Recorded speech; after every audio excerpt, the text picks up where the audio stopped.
नमस्कार, बहुत स्वागत। तेज रफ्तार खबरों से पहले राजा हत्याकांड पर सबसे बड़ा खुलासा। सोनम से मिलने के लिए शिलांग जाएगा गोविंद। राजा रघुवंशी मर्डर केस में सोनम के भाई ने कई चौंकाने वाली बातें कही हैं। सोनम को याद कर गोविंद फूट फूट कर रोया। रक्षाबंधन और सोनम का जन्मदिन आने वाला है, ये बात बोलकर गोविंद रोने लगा। सोनम के भाई गोविंद ने कहा है कि 20 अगस्त को मेरा और सोनम दोनों का जन्मदिन है, एक ही दिन आता है। अभी भी यकीन नहीं हो रहा कि सोनम इस हत्याकांड में शामिल है। सोनम अगर बेगुनाह होगी तो जमीन आसमान एक करके उसे जेल से बाहर लेकर आऊंगा, और अगर सोनम हत्याकांड में शामिल है, ये बात वो खुद बोल दे, तो इस रक्षाबंधन से पहले भाई बहन और एक बेटी का रिश्ता परिवार से खत्म हो जाएगा। हमेशा के लिए सोनम को भूल जाएंगे। गोविंद ने यह भी बताया कि सोनम राजा को पसंद करती थी, उसने ही शादी के लिए हाँ बोला था। परिवार ने कोई दबाव नहीं बनाया।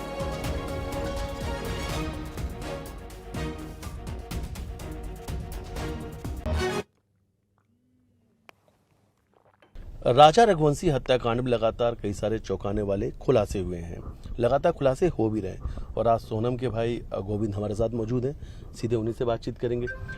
गोविंद भाई, लंबा वक्त हो चुका है, लगभग 1-1.5 महीने का वक्त हो गया है।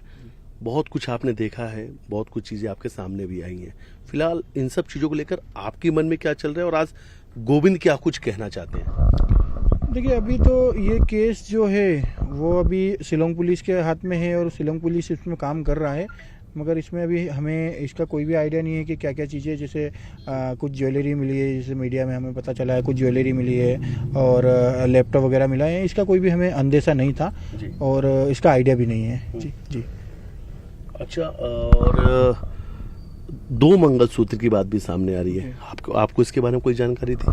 नहीं, देखिए, वो ज्वेलरी में जैसे 2 मंगलसूत्र जो बोल रहे हैं, अब उसका मुझे आइडिया नहीं है कि 2 मंगलसूत्र कैसे हैं, क्योंकि मुझे भी बताया गया था कि ज्वेलरी दिखाएंगे, मगर पुलिस के पास समय या कुछ नहीं मिला, इसलिए मुझे बुलाया भी नहीं गया और मैं ज्वेलरी देख नहीं पाया। तो अब उसका आइडिया नहीं है मुझे कि मंगलसूत्र की। अभी आपको दिखाता हूँ, अगर हम दिखाना चाहें, क्योंकि एक तस्वीर है जो सामने आई है। ये जो कुछ गोल्ड की एक तस्वीर सामने आई है, क्या इन कुछ गोल्ड को आप पहचानते हैं आप इन्हें? इसको मैं ये पहचान सकता हूँ। ये सोनम की फर्स्ट वाली ज्वेलरी है, अब ये बीच में नहीं दिख रहा। फिर ये राजा की चेन होगी, ये थर्ड वाला ऑप्शन है, ये मुझे आइडिया नहीं है। ये ब्रेसलेट है और ये चांदी की पायल वगैरह जो उन्होंने पहनी है। हाँ, ये इनका आइडिया नहीं है, ये 2 मंगलसूत्र का।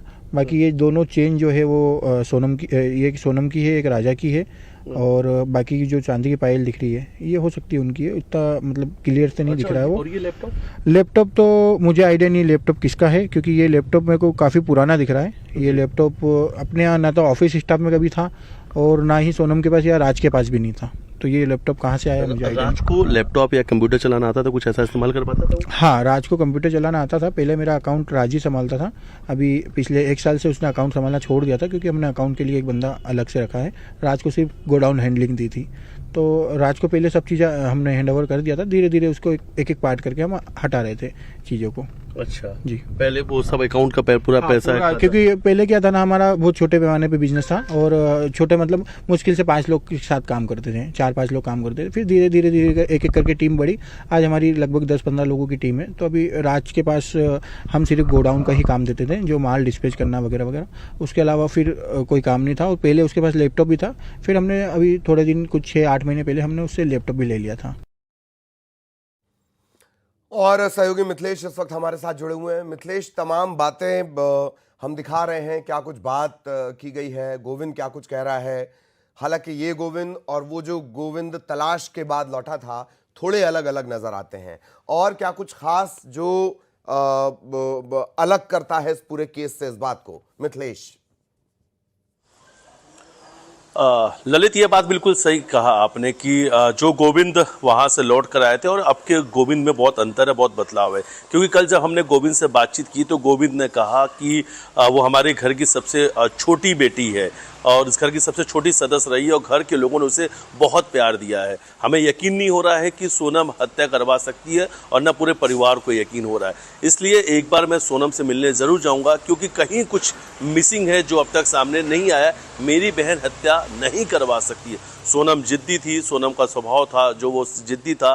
सोनम चाहती तो कभी भी राजा से शादी नहीं करती, लेकिन सोनम ने राजा को पसंद किया था और राजा के साथ उसकी ट्यूनिंग भी अच्छी थी, बातचीत दोनों की अच्छी होती थी और दोनों ने शादी की। लेकिन अब ये बात सामने आई है जो राजा गोविंद ने कहा कि मेरी बहन ने हत्या करवाई है। बोले यकीन नहीं हो रहा है, लेकिन मैं मिलने जाऊंगा और मिलने के बाद ही इसके बाद आगे कुछ एक्शन लिया जाएगा। अगर बहन ने एक बार भी कह दिया ललित की अगर वो बेगुनाह है तो उन्होंने कहा जमीन आसमान एक कर देंगे, लेकिन अपनी बहन को छुड़ाकर जरूर लाएंगे। जी बिल्कुल बिल्कुल, बहुत धन्यवाद मिथिलेश आपका इस तमाम जानकारी के लिए। लेकिन आप हमारे साथ बने रहें, एक और अहम खबर को लेकर आगे हम मिथिलेश से